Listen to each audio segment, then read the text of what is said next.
Welcome back, soul travelers. I have an amazing episode for you. Summer is starting. We are headed to the Aegean Sea, to the island of Rhodes. But before we hop in, I have a quick favor to ask you. So I was noticing that basically on any channel, engagement and views have dropped a lot, and all the platforms make it quite hard for small creators like me to really be visible and for the content to be found. So if you really like the show, please go ahead and subscribe or give me a review, a thumbs up. Like, any kind of engagement is really appreciated so I can continue to deliver these beautiful conversations to you.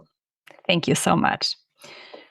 But let's dive right in. So if you're watching this, you can see Rhode Island behind me and one of the monasteries that we are going to be talking about. I had the beautiful opportunity to be there last summer.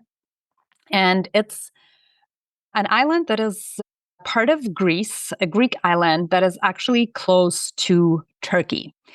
And it's the island that is steeped most in, I would say, like a serpent and rose Grail symbolism. Rhodes acts as an anchor of Starfire Energy on Gaia.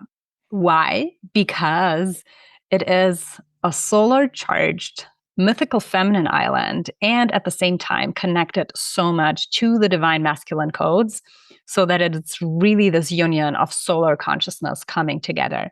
And not by nothing, if you look at the temperature charts, that would be the island where you get the most sunny days, and it also gets the hottest during the summer. I always love to go back to the symbolism and the etymology of names. And so there is two stories that I want to tell about the island of Rhodes and how it got to its name. The original name is actually Ophiussa, which means snake island. And for some of you who might be familiar with astrology, you know that there is I pronounce it Ophiuchus, maybe it's something completely different, but the serpent bearer, whether male or female, as the 13th sign of the zodiac, that is coming more and more back into our awareness. So it's a snake island. Funny enough, nowadays there's no more snakes on the island, but what does it tell us already? So there is a strong link to the therapeutae. So these the Essene, let's say, sect around the Rose lineage and Yeshua that were training not only with the Kundalini energy, but actually also like snake medicine. So the times of Asclepius, for example. And that ties, it already gives us an idea that it ties into Egypt and other nodal points, maybe where this consciousness is present. And also, geographically, if you look at it, it's not so far from Alexandria and from Egypt. And then another mythological story about the island of Rhodes is that Rhodes means rose, the island of roses. And so there was this nymph, a sea nymph. And she was the daughter of Poseidon and fell in love with the sun god Helios, or he fell in love with her. So there's kind of different stories. But as the gods distributed all the landmass, Helios wasn't present. And so there was, in some stories, there was kind of like a trick with the nymph. And in some, it was kind of like a trade that when he arrived and he said that he realized that he wasn't given any land, he was claiming the Poseidon's daughter for it. And then he also received Rhodes, the island of Rhodes, with that. And I want you to pay attention that she was a sea nymph. And another, very interesting aspect that I found when I did a little bit of research. The first settlers, they're called the Telchines, that were settling the island. And if you like geographically, once again, like look at it where it's located, there have been so many influences from the Oriental and Occidental. So really like this melting pot, once again, of different cultures, of different skin colors, traditions, all of that. And the Telchines, the first settlers, there are stories that you find about them as sea demons, but also as craftsmen and magicians. And that rings a bell for me, actually, to have a link to the Tuatha De Danann, the early settlers that when you go and look into Celtic mythology or even like, different stories around the world, how it's always been the sea people who came to settle the land, obviously, after the Great Deluge, after Atlantis. And so just like wanting to weave the threads in here as well. And obviously, like as a daughter of Poseidon, and Poseidon being one of the great rulers in and off Atlantis with the trident. So that is already what we can get from the name, right? If you're intrigued with activating your own Starfire and experiencing that Magdalene frequency in your blood and bones right now, I have two options for you. One, if you're very spontaneous, then you can still join us on our Mariam Magdalena pilgrimage in the south of France, starting on the 21st of May to the 25th. And you will be initiated into the first grade of Magdalene Reiki, Magdalene Starfire Healing. And your other option is you just drop me a note and you book a session with me and experience how it is when your blood, your body, your cell memory is really turned on fully and completely to remember who you truly are. I want to speak a little bit into the term Starfire, because to me, it was one of the islands where like my Starfire garment got totally turned on. And that I had only been starting to work with Magdalene Reiki, Magdalene Starfire Healing Energy at the time. And you know how we have these synchronistic events in our lives, and then we go somewhere and you like receive these initiations or downloads. And for me on Rhodes, that was definitely the case with the Starfire. And so what is Starfire? Starfire refers to the cosmic or divine feminine energy that is often associated with the stars, the primordial womb, the galactic womb space, and especially in the Magdalene traditions or also like Gnostic teachings, Starfire, it's our blood, but what in essence and truly it is, it's the physical aspect of our bodily waters running through us, but it's the life-giving essence in the blood that is literally like this star wisdom, the fire from the stars that nourishes all of creation, that nourishes a higher consciousness and truly a divine awakening from within. And so it's this Sophia energy and the solar feminine, often also connected to the Grail codes. Not to say, of course, that there is a solar masculine aspect to it as well. And I would say that, and like, what is the sacred site medicine of Rhodes? It's literally like it connects you to the solar codes or this golden light frequencies of Christ light and your Starfire. And then if we look at the things or the sites that the island of Rhodes would be famous for, if you recall the seven wonders of antiquity, the Colossus of Rhodes would be one of them. And it's no longer there because it got destroyed in an earthquake way back. But if you I'll see if I can like find some pictures or maybe like AI animated, and I'll put it there. But I just want you to imagine that it's this like giant, massive sculpture, statue of basically a sun god alive, which at the time it was represented as Helios. And he would carry a flame or maybe like a torch or a grail that was lit on fire. And the way that I see it in my mind's eye is also like this crown of fire, like with flames. So this solar being emanating light within and without, who is really the torch bearer of how you can connect with your own solar consciousness and your own starfire. And that statue, the Colossus, would stand and guard over the port. And the way that I see it, without really like knowing if this is the directions, but it would have been between the east and south.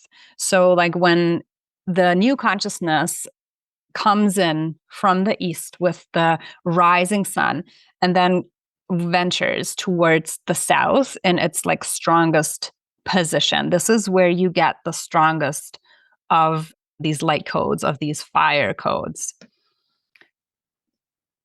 So picture this as the guardian and the representative of really like showing what this island is about and what codes this island holds for you. Another aspect that I would want to mention is that it very much feels like there is so much feminine energy, and we go into this later because there's so many Magdalene and like Mary sites that I visited. Rhodes is also an island that is connected to the goddess Athena, and Athena, she's feminine, but she's all about logos. She is same as Mother Mary. She is about the top down initiation, meaning that you receive the wisdom down into your crown, and it's basically your logos that is turned on first before it drops into the body.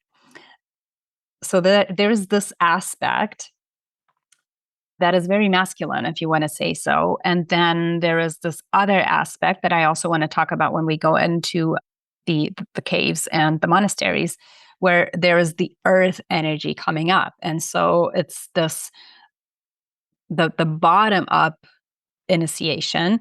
And when they meet in the heart, that's where the alchemy happens. That is where your sacred starfire is being fueled with the energy of love to be able to go out into the world. And another thread. So see as if we're kind of like weaving this. Rhodes town, and I'm going to put a photo so you can see it. The town itself is literally a star formation. So if you look at the map, the way how the walls, the ancient city walls are constructed, it's literally a star formation. And so again, there is this symbolism, and it's the consciousness behind that we can access once we start to decode this information that is given to us, that is like literally hiding in plain sight. It's not even hiding anymore. Like it's there's the times of hiding and the times of mysteries are over. Like what is mystery turns into mastery, and what is secret or what used to be secret turns into sacred. So you just need to open your eyes to look at it. And let me just like go through my notes, because of course I want to tell you so much. So there was it's actually a channeling that I did. And it was then kind of like backed up with information another channeled information that I found. But anyways, there is a connection that Rhodes, the island of Rhodes, was part of the Ring of Fire in Atlantis. And the way that it was shown to me, it's like that ring that formed a landmass in the water to mirror, but also harness the energies of fire. And like from an Earth perspective, yes, there's a lot of volcanic and even like seismic activities. If you look at the other Greek islands where it's like this entire ring of volcanic activity. And at the same time, like coming back to the Starfire, we're being told that fire and water are two elements that are contradicting. And the way that I have experienced it, and that also my students, the students of Magdalene Reiki, are experiencing it, is that your blood, it's liquid, it's water, and there is fire running through your waters.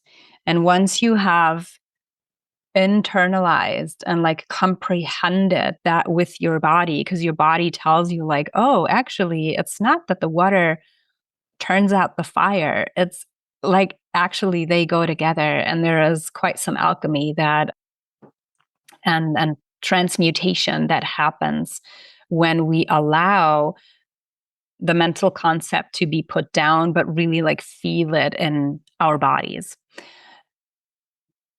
So yes, we were with Rhodes town. So you have this aspect of the star formation, you have that aspect of the fire and the water as being the starfire. And Rhodes town holds a very, very unique and powerful monument. That is the palace of the Grand Masters of the Knights of Rhodes. So, yes, exactly. It's the Knights of the Order of San John of Jerusalem. So, the direct descendants that were supposed to protect the Grail. Remember how we said that Rhodes is an island of roses. So it is connected to the Magdalene consciousness. It is connected to the Grail lineage. And it's like the building in itself, it's just like vast and magnificent. And when you see the preciseness of the way how it's built, again, like with this star formation, you cannot but think that this was done in so much reverence and devotion to protect the divine feminine, to really protect this womb space, to protect the fire, to protect this energy as the starfire incarnate on Earth. And of course, if you go into the stories as well of like Helios and then St. John. So if you notice the story of St. John also with, the plant like St. John's wort and the feast of the summer solstice, both are holding this solar masculine in that way consciousness. And it's literally the story of the sun god, how the sun god is being reborn every 24 hours, but then also in the cycle of 1 year. And the sun god, you look at it as a consciousness, like what does it do? It brings sight. It's the goddess of sight, of illumination. And again, like we are operating in the realms of logos, like the third eye, and we are operating from the feminine side with the Grail, with the sacral, and this is the sacred mirror for both, and the sight and the birth portal. So there's this aspect of the Knights Templars as the protectors of the Magdalens, of the protectors of the Grail, the feminine, the rose line. And then I would like to go and show you or talk about a few of the sites that I visited. There's one site that I visited. It's called Camiros, and it's in the north. And there was something that I channeled there, and I want to read this to you. It's one of the earliest settlements, not only on the island, but in the entire area. And of course, it's in ruins, but when you walk through, and it's just like such a vast, up on a hillside. Of course, there's a temple that is dedicated to Apollo, and there is a temple that is dedicated to Athena. And the text that I channeled, the message that came through was this: we are facing east because this is where the sun rises and where new life begins, where the celestial spark hits Earth's sphere from the cosmos. The liquid light, the fire coming through the cosmic womb ocean, bringing new life and this new consciousness to planet Earth. Gaia's story has been written long ago, together with Cronus and Kairos, Earth, time, and space-time. I, Athena, am here to bring back the divine spark of wisdom inside every one of you. Look east and towards the new dawn. This is where you find the answers and fresh insights. Well, I hope that you get some activation from that. And that was, channeled at the Temple of Athena in Camiros. There's another site that fascinated me so much, and it is called the Seven Springs. And again, like there's no coincidence that it's called seven, which of course, to me, the first thing that I think about is the Pleiades, of course, and how it's connected to the seven sisters, the seven Hathors that would have been in Egypt, the seven muses, the nymphs, all of that. And it's a particular site. So imagine that you are walking through a Mediterranean forest kind of style. There's these pine trees, and it's very hilly. It's kind of like a mountainy area. And then you walk on the trail and you start finding shells. And then you can think of, well, okay, I am on an island. I would find shells. Okay, but it's like literally you're not on the beach. It's in the mountains. And suddenly I realized that this entire mountain is full of coral. Like it wasn't even a mountain that was made of rock, but it was coral. Calcified coral, ancient coral. And there I also found a lot of petrified shells and petrified coral. And I just sat down to meditate. And of course, like I had these visions of, like this being that very stronghold of Atlantis that we talked about earlier. And then when the floods came, how all of the landmass, of course, was covered. And like again, it's a mountain on the island. So it's not just like a tiny hill. And it's been covered with water long enough so that the mountain itself, the coral itself, or it built coral and then it got petrified.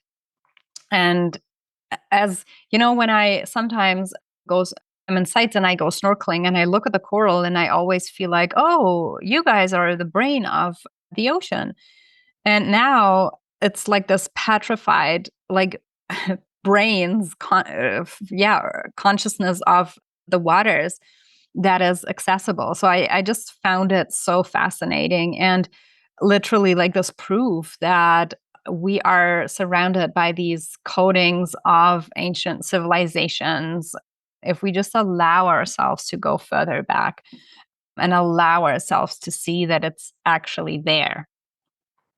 So then you continue and you do your walk, and at the end of this trail, there is a very interesting initiation that awaits you, because there is a tunnel, and I call it like an initiation tunnel. It really feels like this cervix that you go through and you birth yourself anew. So you come from this Atlantean timeline, and it's it's a water tunnel with a canal. So you walk in the water bare feet, and it's pitch black. Like, really, it is pitch black. And it's long. It's been like the longest couple of 100 meters of my life, and you don't see anything. And of course, there's people walking through, like putting on their phone flashlight. But I was like, no, doing this. I'm doing this. And what happened for me, and if you visited, I want to hear your experience. So if you go, or if you have been, like, please put in the comments how this was for you. When I am in these dark places, and then especially like with the knowledge of these serpentine consciousness, my mind and my body nervous system like immediately jumps to snakes, which I'm getting better at, but I'm quite terrified of snakes. So it was really hard. But then you come out and like you walk into that sunlight again, and there is this glittering lake. So literally, like, you birth yourself with these womb waters, like through the canal. It's just so beautiful. And that's something that you can take yourself through easily or not so easily. But I definitely recommend doing that. So that was the Seven Springs. And my absolute favorite place on this island, and for those watching, you can see it behind. I'm going to move a little bit. It's the Panagia Tsambika. It's a monastery dedicated to Mary, and it feels like what's the Virgin Mary. But to me, there is also very, very strong Mary Magdalene codes coming in. And I want to unravel for you first the name, because this is interesting. So Panagia means the holy of the holiest. So this innermost temple, which for us women, it's again the womb space. In Egypt, you would have 7 temple gates before you actually arrive into the holy of the holiest. So this is really where all the magic happens, where all the magic happens.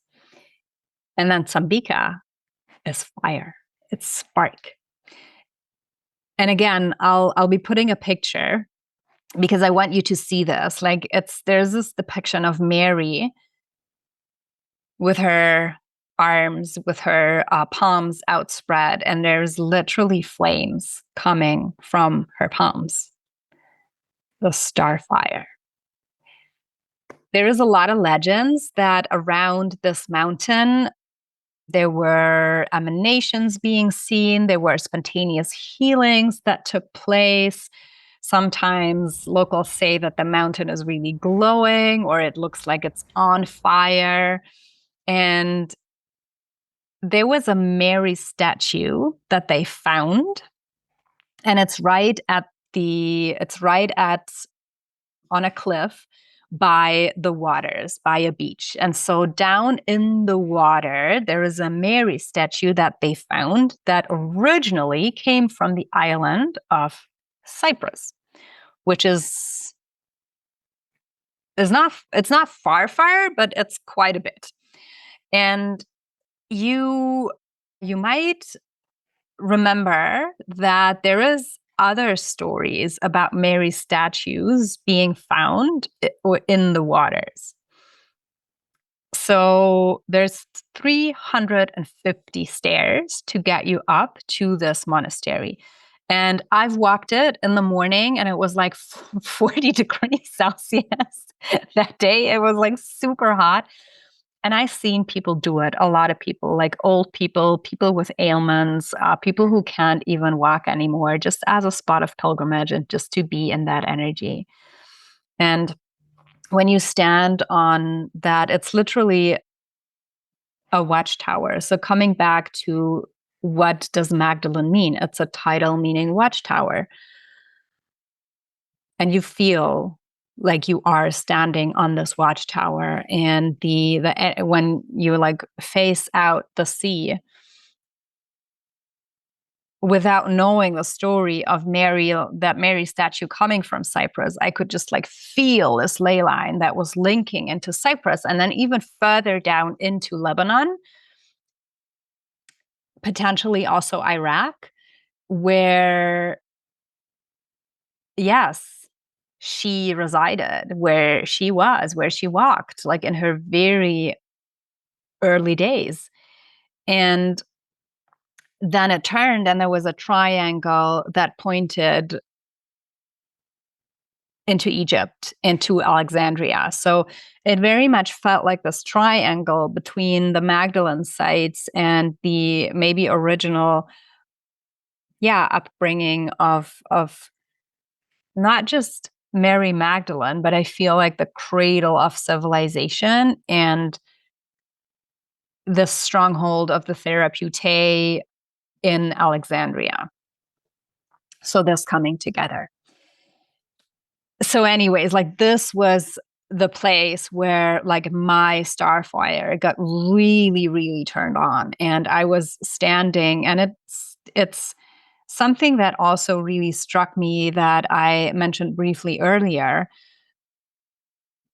It's this connection between Mother Mary and Athena. And it's this connection of the temples or the monasteries that are built now, and a lot of them are dedicated to the Virgin Mary, to Mother Mary, which before have been temples of Athena or temples of Diana, which before might have even been something else. And so there's just this layering of how these ancient sites were built on each other. And it's actually not about the structures. It's about the energy that is in the earth and that is coming from the earth. And so this particular place where you're high up on this cliff, you are becoming the watchtower. You are like facing the directions of, oh, okay, where are my sheep? Like, where is my tribe? Where am I coming from? Where am I going to?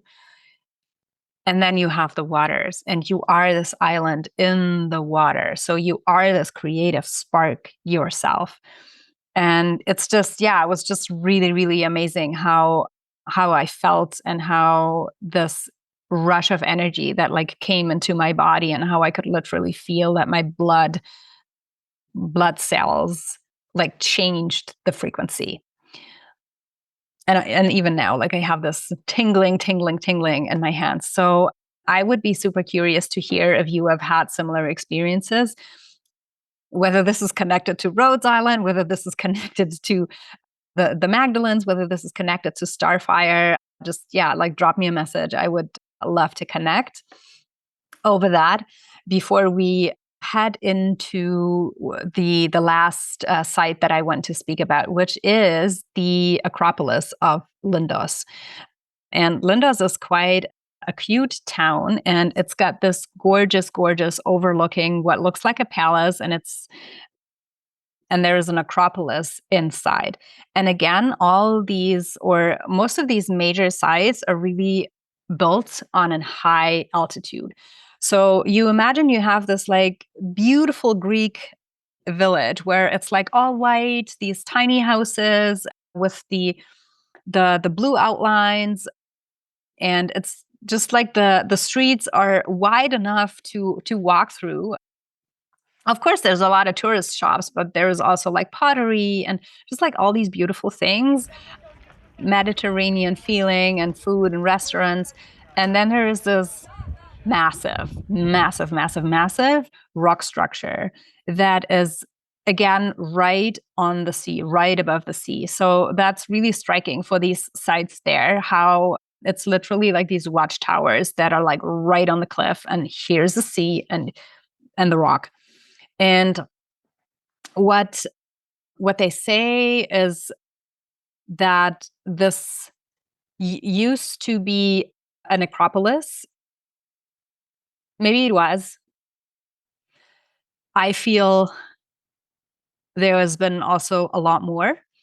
And when again, like, you have a lot of steps to climb up, and then you are in this beautiful structure, and there's the Acropolis, which is kind of a nice one, but it's not like, it didn't give me this wow. But what really gave me the wow is when I was looking at a plate that they had there. And what I saw and what I've been feeling all along was that actually under the rock, there's a cave. There's a cave. And there, it's an overlay in a way.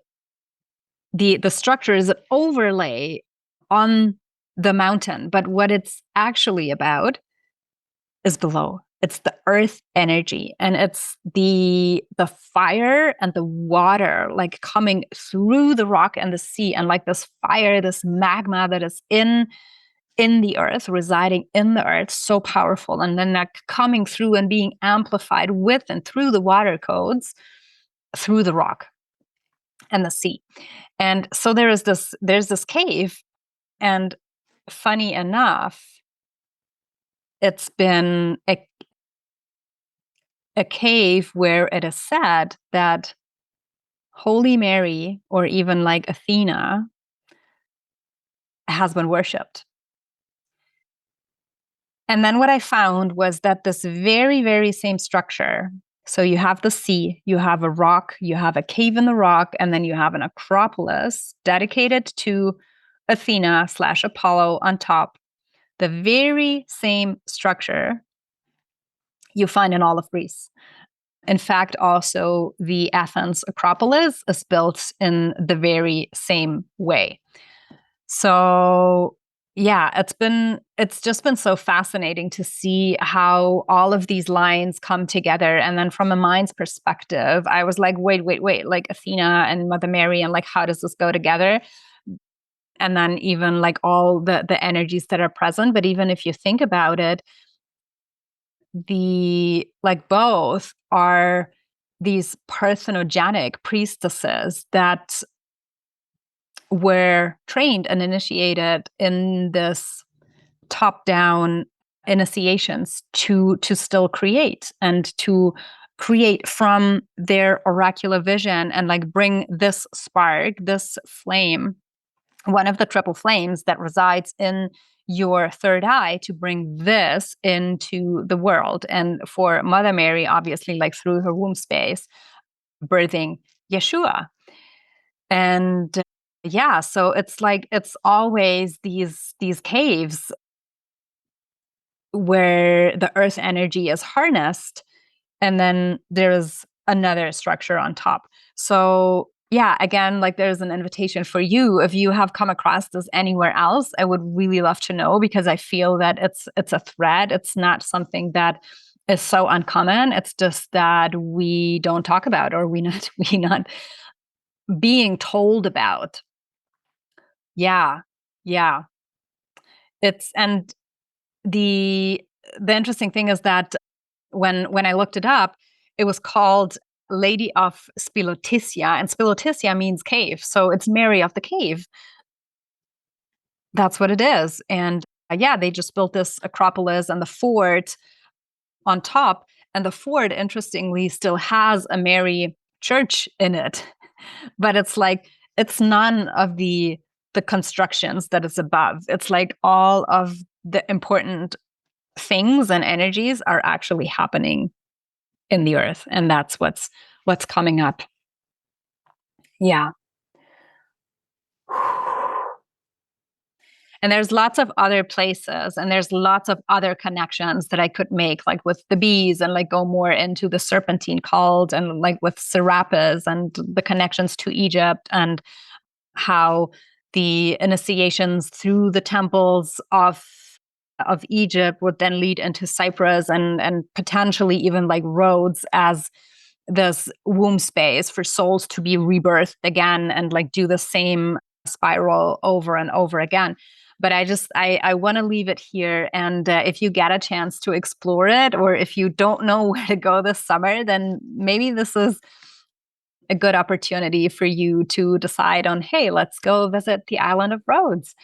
I hope that you took away some pieces of wisdom I really, really love, just speaking about these things because it lights me up so much. And if you can find some inspiration in that, I'm very happy about that. And as always, stay curious and continue to escape the ordinary. I'll see you next time.